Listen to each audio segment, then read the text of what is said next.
Pastor Maxi, magandang hapon po. Kaugnay po dun sa ipinasang batas ngayon, signed into law for Santa Cruz, Laguna. Kaugnay po dun sa instead for Bible Week, magigawin siyang Bible Month. Whole month ng month of January. So, pag-aaral patungkol sa Biblia. Bilang kayo po ang chairman ng Speak for Jesus dito po sa bayan ng Santa Cruz, Laguna, ano po ang inyo pong reaksyon o mensahe po dito? Yeah, we discussed about that with some members of the Sangguniang Bayan, and it was proposed by Consejal Tropy Tolentino na dahil sa national ay Bible Month, bakit hindi gawing Bible Month na rin dito sa municipal, sa local? So we discussed and we agreed na ito ay gawin ng Bible Month by next year. So if I'm not mistaken, it's already in the third reading na. And natutuwa ako dahil very supportive ang ating local government sa pangunguna ng ating punong bayan, Mayor Egay San Luis. And at the same time, ang ating Sangguniang Bayan naman ay naniniwala ako na sila ay talagang agree dito sa panukala na ito na gawing Bible Month ang celebration dito sa bayan ng Santa Cruz.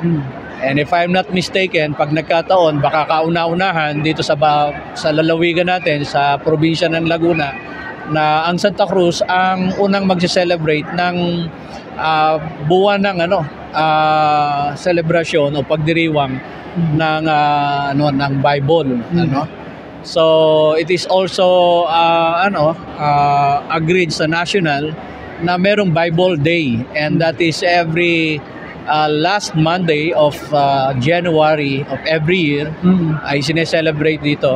Pero sa Santa Cruz ay napakaganda kung ito ay magiging Bible Month dahil mas matututukan at mas papapaganda pa natin ang pagpapakilala ng Bible o ng salita ng Diyos sa ating mga kababayan, mga mamamayan ng Santa Cruz, para magkaroon sila ng awareness kung gaano kahalaga ang salita ng Diyos sa buhay, sa pamilya at maging sa ating pamayanan.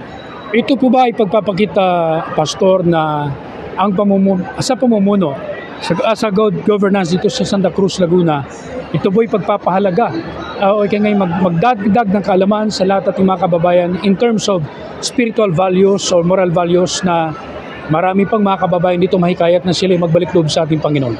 Yeah, definitely, because for more than, if I'm not mistaken, more than 13 years na sineselebrate dito sa bayan natin yung Bible Week.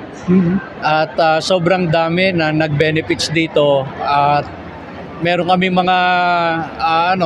mga ginagawang evaluation right after the celebration, and nakakatuwa dahil yung ibang mga kabataan doon ay naglakihan na, mga tumanda na, yung iba nag-asawa na, but they're very thankful because ang salita ng Diyos ang nagiging gabay, nagiging patnubay nila sa kanilang buhay, pamilya at sa kanilang relasyon sa Panginoon.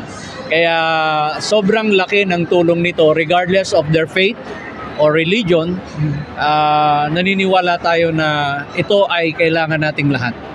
Okay po, Pastor, panawagan po niyo sa ating mga kababayan, lalo tigit sa mga nagbabalak na sila ay patuloy na tumangkilik sa ganitong magandang kapamaranan. Yeah, tayo po ay nagpapasalamat unang-una sa ating punong bayan, Mayor Egay San Luis, sa kanyang pagbibigay ng 100% support sa Bible Week celebration. At bilang chairman ng Speak for Jesus Movement and Interfaith Council dito sa ating bayan, siyempre kasama natin ang iba't ibang religious leaders na kami ay nagkaisa at patuloy naming itinataas ang salita ng Diyos.